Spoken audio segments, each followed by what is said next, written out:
Whether your beer is in a bottle, can, or glass, kick back and relax. It's better on draft.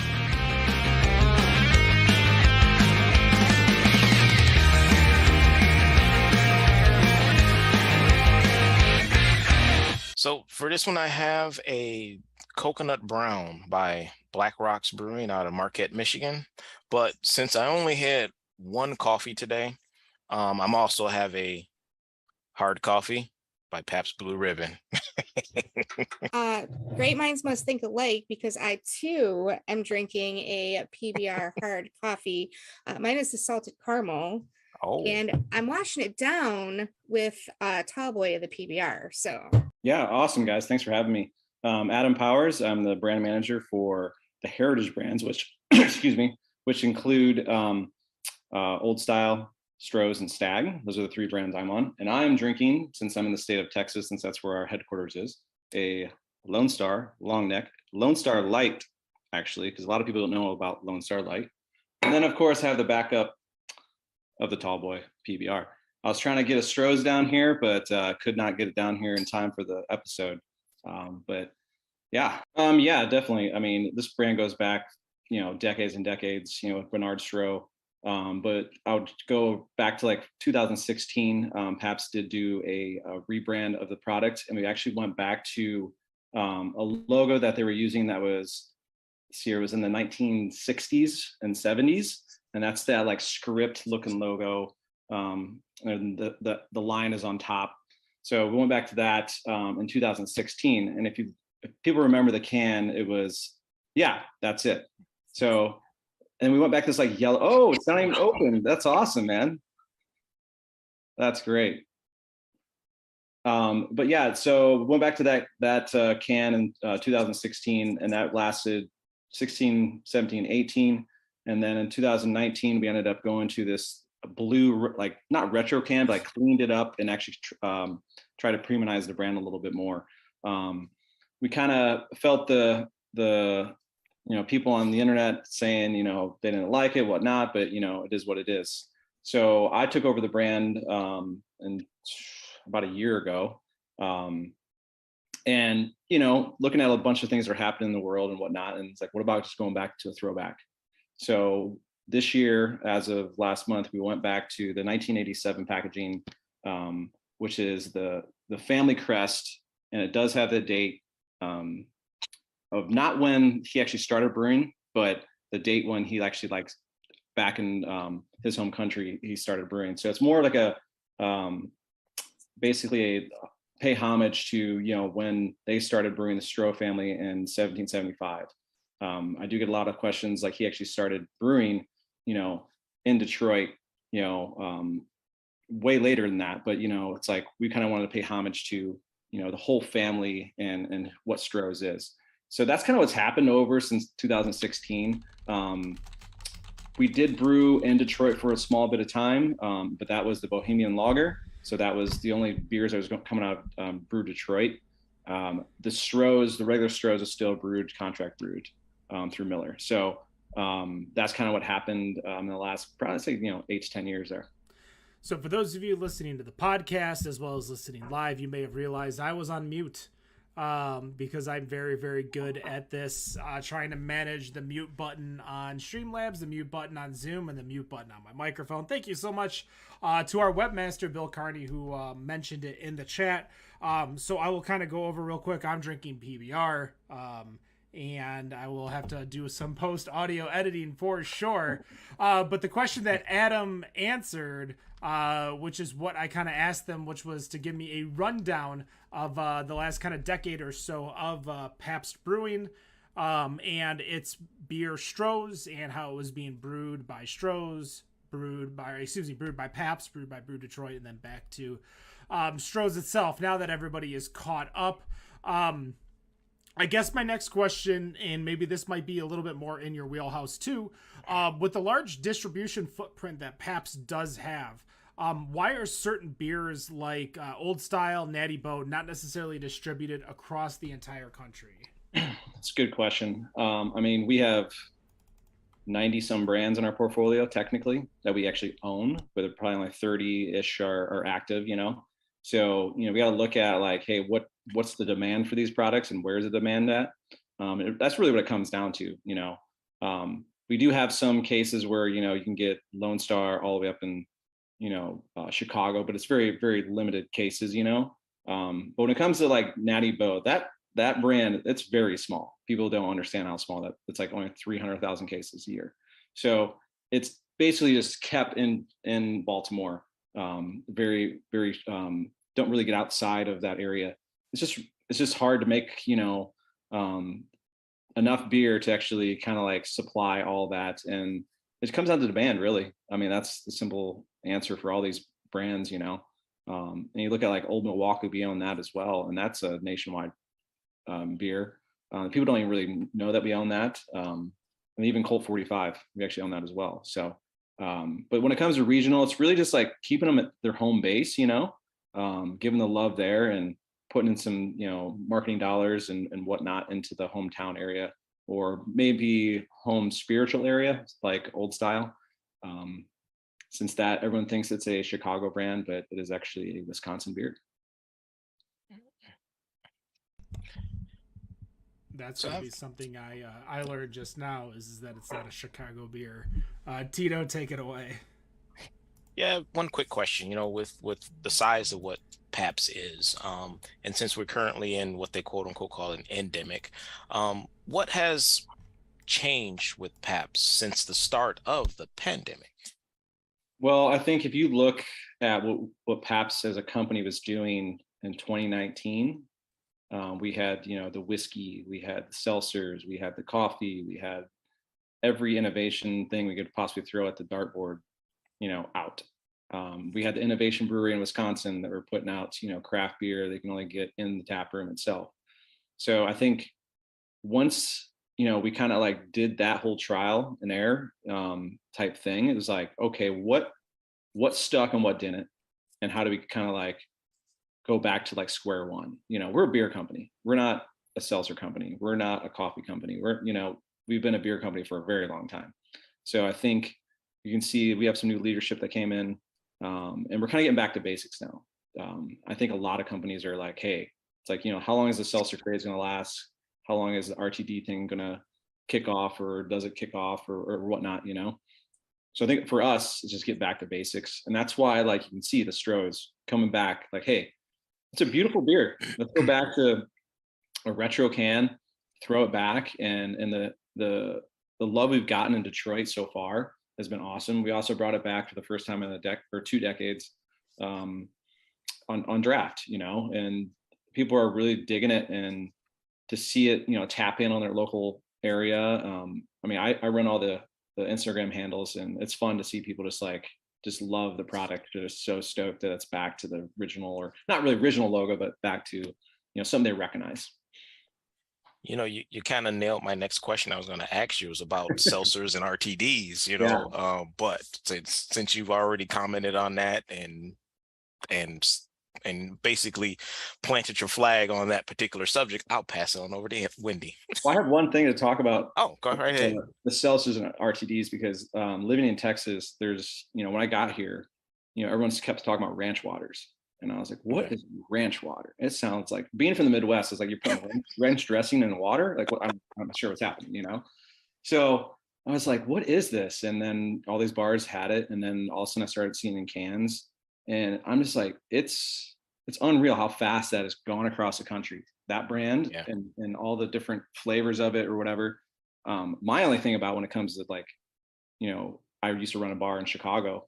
And like, if you think about it, it's like, okay, you want to sell, a ranch water, let's say it's actually tequila in it, it's like, are you making actually more money off of that product, or would you rather just make the cocktail right in front of you? Because I would think that you could probably make more money off of, pouring the drink in a 2-ounce pour opposed to having those cans. But it's also about speed too, if you're just chucking out cans the whole time. So that's the only thing when it comes to like, when bars are like loading up on all these RTDs, it's like, isn't that what the bartender's supposed to be like doing, like interacting with the customer and all that stuff? I feel like we're getting away from that a little bit. Yeah, and I think part part of the question. I think the pandemic may be part of that too. But Yeah. hopefully, as you know, as things are opening up a lot more than they are now, that we can get back to more of that interaction, especially with the bartender and things like that. So Absolutely. yeah, cool. All right, Wendy. So I'm drinking the the hard coffee, salted caramel. Does Yep. that mean that you guys aren't going to make more flavors of those? I don't know what the plan is for that. I know it's still kicking around. I think it did really well. It was kind of like the Not Your Father's root beer craze that we had. It like really smoked. I think it's finally leveled out. There's a lot of other brands coming in and grabbing up. Any coffee brands trying to do stuff with whatever they can do. It's crazy the collaboration that you see out there. Got Monster coming in, the liquid or the alcohol stuff as well, and you have all these different brands just trying to get a little piece of the alcohol business, which is pretty unreal. Like every day something new comes out. So I actually don't know what the plan is for the coffee. It's delicious. It is delicious. Yes, Very delicious. I love it. I mean, when I was in Wisconsin, when I was running the tap room up there, we always had it on tap, or not tap, but we always had it around. Yeah, I don't know that I would like drink the whole 4-pack, but I could definitely see bringing it with me for camping in the morning. That would be awesome. Yeah. Or even just regular vacation, whatever. Yeah. But tell me more about the innovation. The tap room? Yeah. Oh yeah. So was it 2016 is when we opened up the was it 2016? Yeah. No, I'm sorry, 2017. 2017, we opened up a small innovation brewery in Wisconsin. It's on the old Pabst ground. The owner, Eugene Casper, really wanted to bring brewing back to the area, and we renovated this church, beautiful church built in 1872, and it was awesome. We were doing pretty good here. Like it was like downstairs, like 2 levels. You had downstairs the brew house, which is 10-barrel brew house. We had Jack and Zach, who the brewers were there. Making some great beers, actually going back and throwing back to some old beers that Pabst did in the past.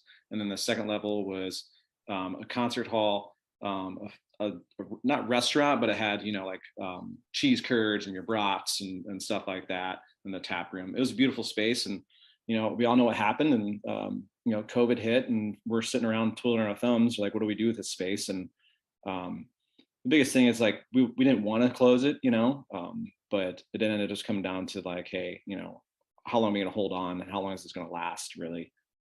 So we ended up shutting the doors in December of 2019.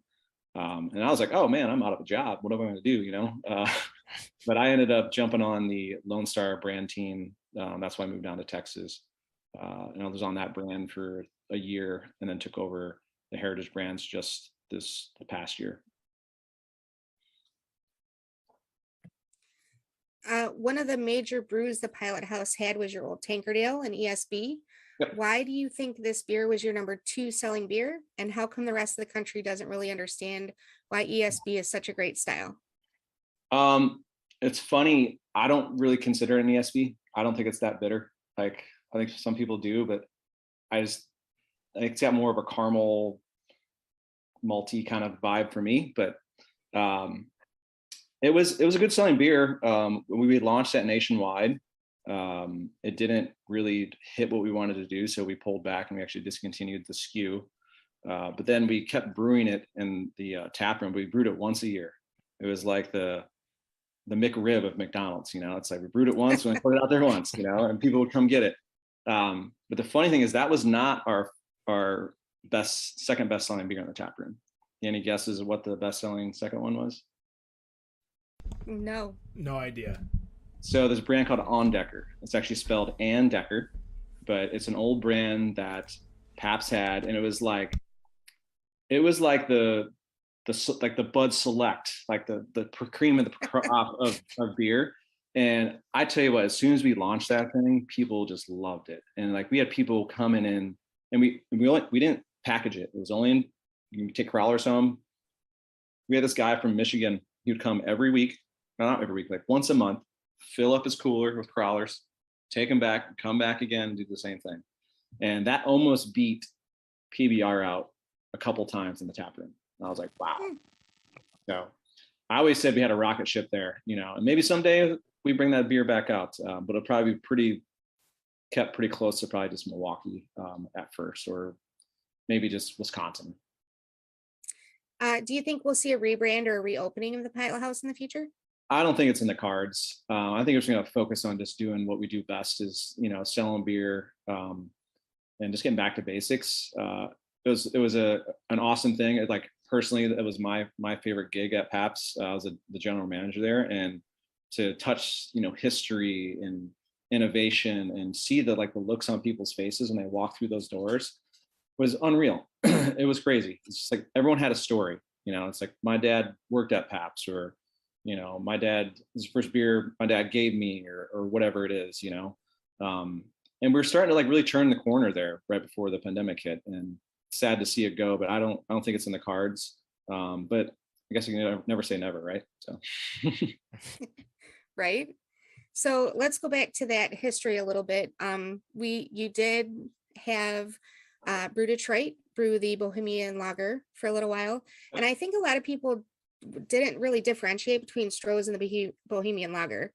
Yeah. So can you tell us a little bit about that, what that decision was and how that went? Well, basically it was like, let's brew back in Detroit, and how do we do that efficiently? You know, we can't go through our contract brew to actually add a new SKU or add a new beer. It's just very lengthy, very hard. So it's like, how do we do this? We had to come up with an idea of like, hey, who's a local partner that we can partner with that can brew this beer, put it in kegs and bottles, or whatever packaging we need to. And Brew Detroit was the ones that kind of like stuck out to us, and they did a great job. I remember that launch. I wasn't on the team when it happened. I remember it. Like, great beer. I think the city embraced it. You know, it was sad to see that beer kind of go, but I mean, I think Stroh's has had this up and down last decade of like, you know, it's like, we got this thing going and then it's down. We got this thing going, it's down, you know. So now it's just like, hey, let's just get back to basics. We're gonna focus on just the lager and kind of go from there. And there's a Stroh's Light people don't know about, but there's a Stroh's Light rolling around, and that went back to the retro packaging. But it was basically to bring back a brand back to the city, you know, and show that like, hey, we care. And it just didn't quite work out as what we thought it was going to. And then now it's just, hey, let's be the Detroit classic beer again. So we talk about it on the show a lot that Michigan beer drinkers are really finicky, and we want it until we can get it, and then we don't want it anymore. That's good to know. So I totally understand that, where it might not have worked out the way we wanted, but it worked out really awesome at the beginning. Oh, yeah, absolutely. You know, and we see the buzz right now with putting it on draft again, you know, not the Bohemian, but the Stroh. It's like, we see it, you know. It's crazy. Like everyone wants it, but you're right. It did slow down, you know. It's like, as you like start launching, it's like, well, I thought we had all these handles. And it's like, well, we have them, but they're not moving as fast as we thought, you know. But yeah, it's great to kind of like put another like stamp on this brand, and we're not brewed there, but like we're just going back to the Detroit classic kind of look. That's still awesome. So there's a lot of styles that fall under the Pabst brand that are typically referred to as a lawnmower beer. What is your lawnmower beer of choice? Well, I don't have any grass here in Texas because you can't grow any. It has been, I'm not joking, it has been 100 degrees for the last 4 months. And I'm a Midwest guy. And I'm just like, where did I move? You know? But lawnmower beer, I mean, it's you know what, a beer that I actually enjoy that's in our portfolio that people don't know about is Old Milwaukee Light.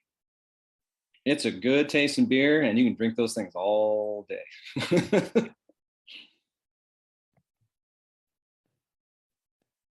That was my grandmother's boyfriend's favorite beer. Awesome. Ken? Yeah. So we dug up some dirt on you. Oh, great. We got your high school transcripts, college transcripts. Learned a lot about you and how well you, or not well, you did in chemistry. No, I'm just kidding. I was an awful student. What are you talking about? You have a huge history in the music business. How did you find yourself in the beer business? Yeah, I mean, that's a good question. I mean, I talked to my parents about this, and they're just like, I graduated college with a business degree. And 2 days after I graduated, I joined a band and toured the country for my first, like in my 20s until I was, I mean, basically, I still play in a band.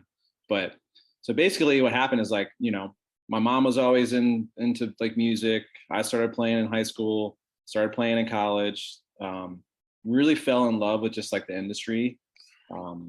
Started playing in bands, and then this band called Red Metric, I got picked up to tour with them out of Richmond, not Richmond, like Virginia Beach area.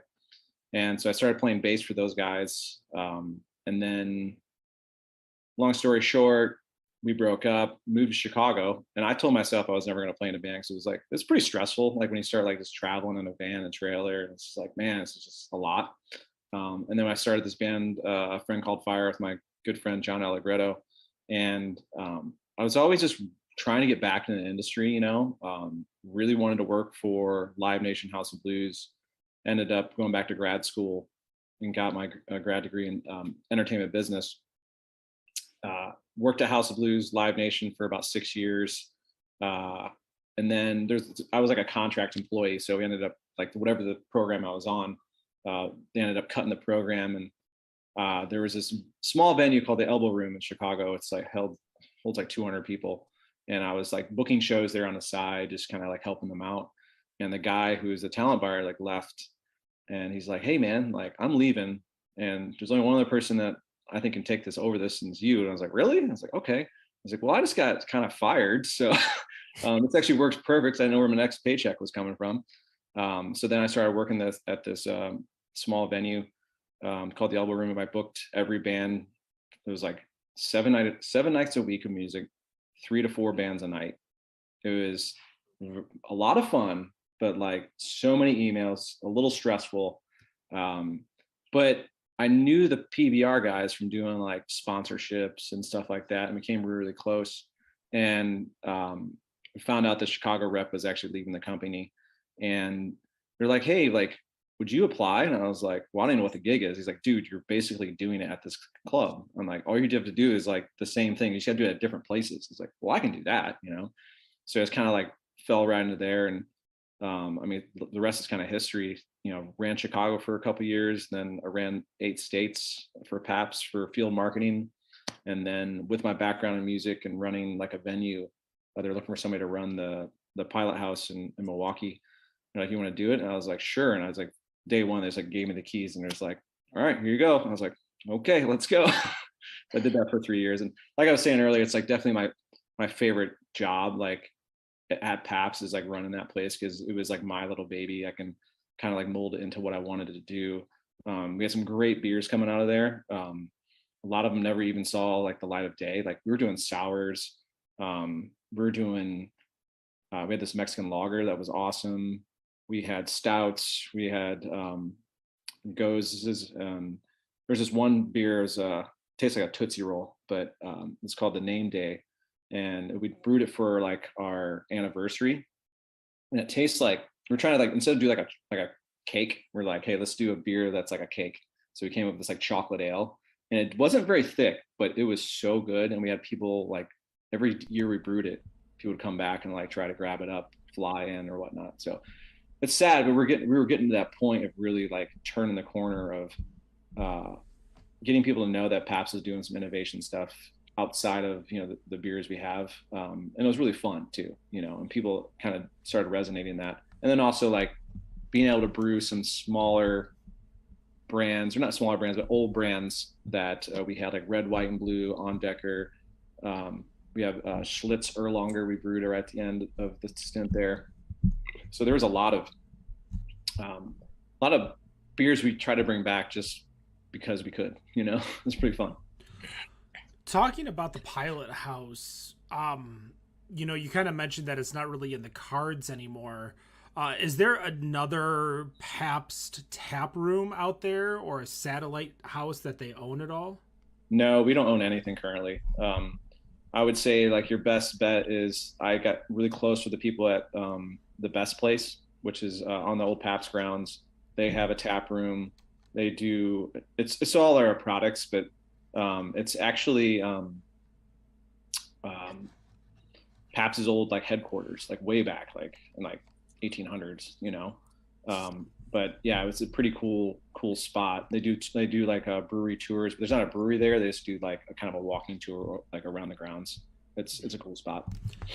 Now, obviously, a lot of the fans of Better on Draft are more geared towards craft beer fans. People that are looking for the independent, small owned, hazy IPA, West Coast IPA, these different styles of beer, which don't really fall within the category of what Pabst is doing right now. Where do you guys see yourselves competing? Like, who are your biggest competitors? Are you looking into creating more a more diverse portfolio in the future? Like, what's kind of your platform for the upcoming 5 years with regards to who you're competing against and what you're looking to do? So you're saying everyone on this podcast, they all jumped off now? It's just they're like, hey, here's PBR. Like, well, honestly, we talk to so many brewers, we talk to so many people, and PBR gets mentioned probably 2 to 3 times a month. And so sorry to cut you off, but you're fine. Yeah. So like that's exactly where we play. Like everyone asks, like, where does PBR? Like we always say we complement the craft. So if you talk to a lot of brewers, like they call, I'm not going to say it, but they call us a name of a beer. But after they go through a whole brew day, you know what they drink? PBR. Because they're going to sit there, drink it all day. There's a bunch of people in Chicago that do it all the time.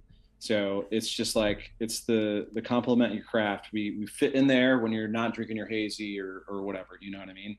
Like we're just kind of fitting there. We're just like, hey, I still want to drink, but I don't need something that's going to fill me up or something that's high gravity, you know, like let me just ease back here. So I think that's where a lot of our brands kind of like focus in, but I think PBR fits in better than most of our brands.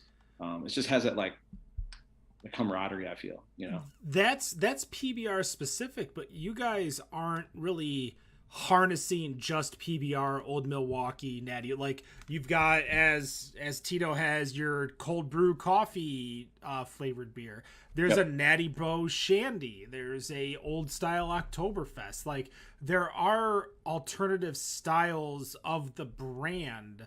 Mm-hmm. Are you like, where do those play in? Are those just kind of like local fun stuff that you can go get because, you know, over at Benny's in Chicago or whatever it sells beer at Baltimore, not on Sundays? Yeah, that's a weird area. Like, give me a beer. No, not today. I'm like, okay, so I can go to a bar and drink a beer? Like, yeah, that doesn't make any sense. No, I would say like a lot of those brands, those extensions have been discontinued. Like there's no Oktoberfest, there's no Shanty anymore. So like I said before, it's just really getting back to the basics. Like I think we'll have some other things come down the pipeline later. You know, it was just, I think it's like with our constraints from being like a virtual brewer, like since we don't have our own breweries, it's really hard to like go to market on something that we have not much control over. And also when we brew it, we have to brew a lot of it, you know? So we can't just be like, that's why the Brew Detroit thing came in effect. It's like, hey, we can go to this local place and we only have to do, 20 barrels. And then when it's gone, you know, that's awesome, you know, but that's also gets pretty expensive when we're kind of going outside and trying to figure out like, how does that fit in our regular pipeline of transportation and whatnot. So I think to answer the question, it's, some of that stuff got DQ'd, but then also just kind of getting back to basics. But I mean, I could see something, in the next couple of years that Pabst could bring out something, I know we have an innovation team. They are locked behind closed doors most of the time. I don't know anybody on the team, so no, I'm joking, but I can see something, down the road. Well, you guys, I know you're part of the heritage, so you might not be able to answer this, but you do have brands that get away from what we reference as lawnmower beers, your adjunct lager or light lager. You guys have, part ownership of Not Your Father's. You guys do RTDs with Jack Daniels. And the one local that I want to see if you can help expand about, maybe give us a little bit of a lesson as you did with the Strohs in Detroit, Dragon's Milk. Yeah. Out of New Holland. What do you guys do with Dragon's Milk? Is it, to our knowledge, it's just a distribution agreement? Yes, that's correct. So we have no rights over any of the liquid or anything. Like, it's just distribution. Same thing with Jack Daniels. It's just basically putting the Jack Daniels Country Cocktail into our pipeline, and we're seeing huge growth of that F&B. I don't know what the logistics are behind the Not Your Father's root beer, but that was a rocket ship when I started in 2015. So, and that took off and crashed pretty hard. But that's kind of where we're at. It's more of, throwing it in the pipeline, getting these things kind of moving, because we have the distribution team to make it happen, and these small companies don't. So Dragon's Milk is so good. Like, they're doing so much good stuff. It's one of my favorite go-to winter beers. And it's not just winter, all year round. All year round. All year round. Every day's a stout day. You can't drink that stuff down here. It's too hot, man. Yes, you can. Yeah, you can. Are Yeah, you a spirits fan by chance? I am, yeah. The New Holland spirits are easily some of the best spirits coming out of Michigan right now. So if you've never had the spirits, next time you're in the area, definitely go grab a few bottles to take home. The gin is easily one of my favorite gins that's out there. But they have so many other styles. But you made a comment that really, in my head, it exploded and then it just tanked. And that was Not Your Father's. And it's not like it got bad, like the beer or root beer changed recipes or something. Within your marketing knowledge, strategy, all the things that you've done with Pabst, how does a brand get so hot and so cold so fast? I mean, that was the craze of putting alcohol basically in a soda. That was like, wait a minute, what? And so I think just the general population just grabbed onto it, took it like a rocket ship, and we put a whole team together, to work off that brand. And just got to the point where it's just all of a sudden it was just okay, got here. And then it kind of leveled out, but it fell pretty hard. And you could look at when the seltzer craze started, in my mind, when I was thinking, I was oh, it's gonna be another hard soda thing. It's gonna do the exact same thing, and it hasn't. So and I'm not sure why that is, really. I mean, everyone's still jumping in there. But I feel like I can give you an answer for this, and this is just exactly what we've seen around here, plus personal experience. One, lack of sugar and carbs. Yep. In a naturally health-minded world that we are in now, which is a little bit more. Right. Two, a lot easier to drink, less sweet. Great for activities that involve around camping, tubing, anything that's, not necessarily drinking at a bar, things you would do barbecuing. Yep. And three, I think it brought in the non-beer drinkers, non-soda drinkers, because the flavor isn't overpowering. It's I think Dan always says the phrase drinking a lime hard seltzer is like licking a TV and someone screaming the word lime in the other room. Love it. That's how you get it. But as Not Your Father's kind of came and went, and we were talking about how things aren't sweet, RTDs are now the thing, and those things are sweet as all hell. I mean, I totally agree with all that. That's where I was the sweet is coming back. It's weird. It's kind of creeping in again, But you're right. That's why seltzers kept and keep going, because you have that health conscious. You're bringing the outside person that doesn't want to drink a beer, So it's crazy how that's keep going. And then now you see, the sweet stuff coming back in. What's it, Cayman Jack, right? That stuff is on fire. Twisted Tea, stuff like that, where it's just what? And it's the calories are just out of control, So, I mean, hopefully we've kind of seen we saw a little bump with a Not Your Father's root beer during the pandemic. I'm not sure exactly why, but it just kind of bumped up and what's going on here, Do you see like what are you guys referencing going back to what worked, going back to the older styles, the heritage brands as you manage? Do you foresee those sticking around, or do you foresee maybe another stab at a light version or a alternative version to some of these brands? I see them sticking around. You know, I see us actually putting more time and effort and marketing dollars and kind of making these things kind of move a little bit more. I always say, you know, if you're not putting like resources behind something, it's gonna disappear like a lot of the brands that are in our portfolio. You know, like the 96 brands we have. You know, so it's like I could see them sticking around. Um, I don't think the places like, you know, Baltimore, Detroit, Chicago, Stag and St. Louis area, you know, they don't want those to go away, you know. So just keeping them alive is super important, I think, for our company, but then also just for the fans. And I see Strohs in more young people's hands than I never thought I would when I was in Detroit. You're just like, wow, like it's not everyone's like, well, it's an old man's beer, older beer. It's like, no, this is the retro can. And I can see, you know, when PBR had its, you know, comeback in the early 2000s, you know, it was that, you know, Messenger Bicycle Club out in Portland just grabbing on and holding on to like make this thing kind of just lift, you know. So I could see, you know, especially what's happening in the world today, like these brands just kind of like mostly like a comfort, you know. It's like, oh yeah, my dad or my uncle or my brother used to drink this beer or whatever it is, and it's like kind of feels like home, you know, a little bit. And we actually see some of these brands starting to pop up, like for instance, Old Style. For we actually know the reason now, but for Indianapolis, it's kind of bumping right now. There's a couple bars there that are kind of Chicago themed, and it's just kind of like they want people that, you know, are moving down there, like maybe moving out of cities, going to like these 3-tiered, like, you know, smaller cities. They're bringing their brands with them if they can, you know. So they'll come down to Indianapolis and bring Old Style and drink at the Chicago bars, but they're not in Chicago, you know. So, which is really cool to see. So I think just trying to keep these guys alive is super important for us as a company, but then also I think just for like our fans, you know, of these brands, they go deep. It's crazy how deep some of these brands go. Well, you made a really valid point when we were discussing the craft beer, and you said that PBR is complementary to craft beer.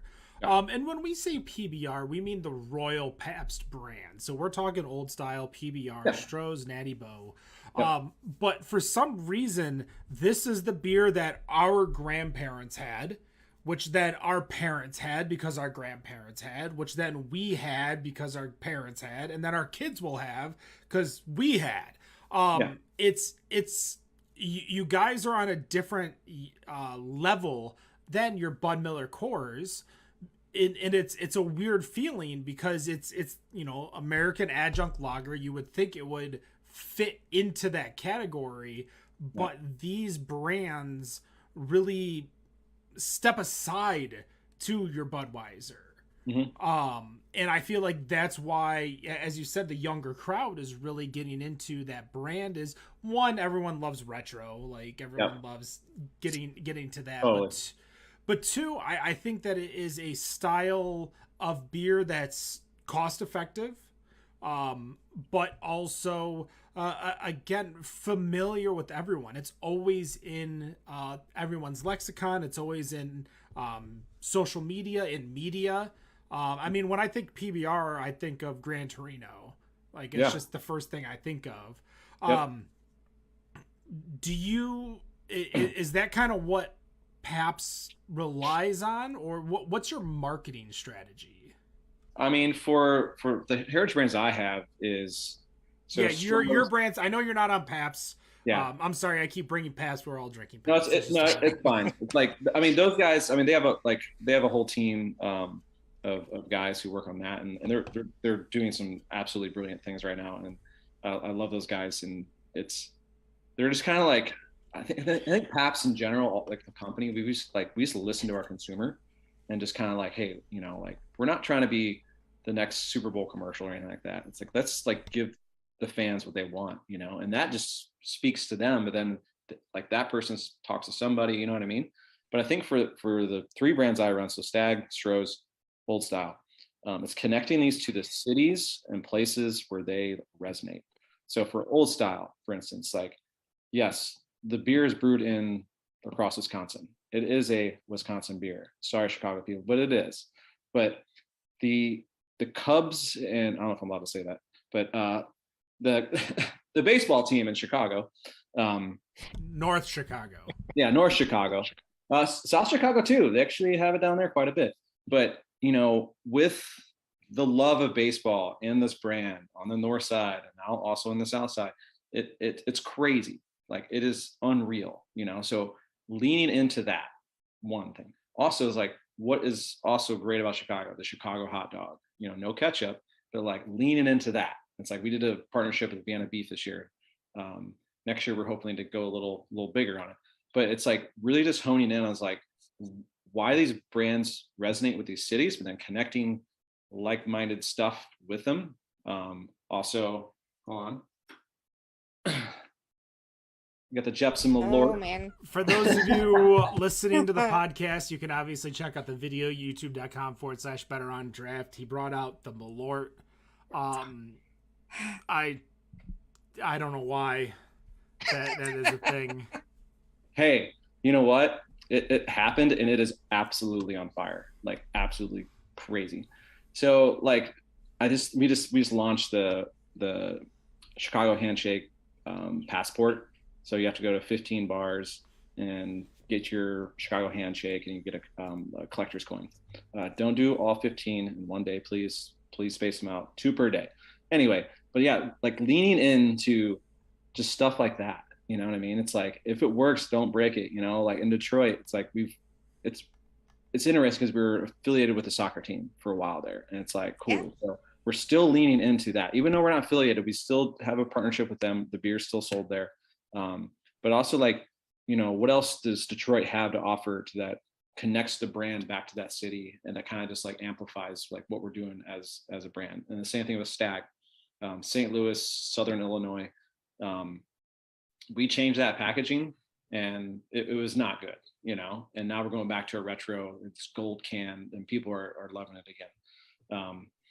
But connecting the brands to the city is super important to me, and I think it just makes people just feel good. You know what I mean? It's got that retro. It's like, yeah, like they understand where I'm from or where I live or whatever it is. I'm not trying to push down, something down someone's throat. It's like, no, like a lot of brands when they come to Texas are just like brewed in Texas, from the heart of Texas. And it's like Lone Star is from Texas. You know what I mean? So it's, yeah, back to the point, it's just, connecting the brand to a place, a feeling, other brands that are from that city or state is super important when it comes to marketing on my side. Before we get into our final questions, we've discussed a lot about the Pabst brands, but I want to know specifically from you, Adam, when you're not drinking a Pabst branded beer, what is your go-to? What is your go-to style? I'm a craft guy, man. Like there's a place down the street from me. It's called Roadmap Brewery. Small, I think they only got 5-barrel brew house. I probably go there a couple times a week. Great beer, great staff. My dog loves it. So yeah, I usually hit like a craft brewery, like when I'm doing stuff. If I'm at the pool, probably drinking some sort of cocktail or RTD or a seltzer. But yeah, I mean, I love tap rooms. My dog grew up in the Pabst tap room in Wisconsin, and like he loves, just like, if I say you want to go to a brewery, he loses his mind. Like absolutely loses his mind. Hope he didn't hear that. No, he's just laying on the couch. But yeah, I'm a craft guy. I think I never thought I would be, but once I started getting into craft beer when I was at the tap room in Milwaukee and understanding like different styles and why they're made with this, and I'm not like a brewer, but I understand like how to brew, and I understand the styles, and John Kimes and Zach Krieger, the guys who did all the beer there. I mean, these guys are mad scientists. Like, I don't know what they're even doing down there, but I would say at the tap room, we were the first tap room probably in the country that had seltzer on draft, and it was delicious. All right. Well, as we end every show with the final questions, we are going to pass it off to Wendy. Wendy, what is your final question for Adam? My final question. Let's talk about Stroh's again. What, as a, Detroit-ish native, what do we see coming from them?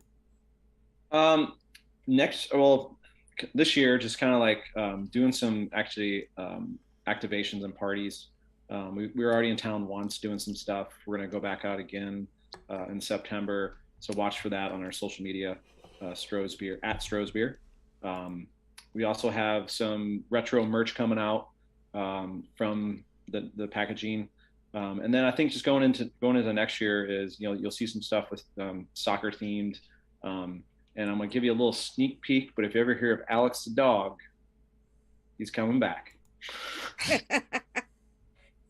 Yeah, so that's basically what we got going for Stroh's. I'm just happy we kind of like went back to that retro packaging. It's going really well, Also, like, ask your bartender next time you're in, ask for a draft beer, because the more we can do that, the more we get some buzz about having draft back. Well, I am city till I die here, so I'm super happy to hear that. Awesome. Tito, what you got? So, Ken kind of asked a question. I didn't quite hear the answer, but I'm gonna come back to it. As sounds like you travel around the country quite a bit, but as you go to these craft breweries, you say you're a craft guy. I'm gonna ask again, what is a particular style that you gravitate towards? Man, what time of day is it?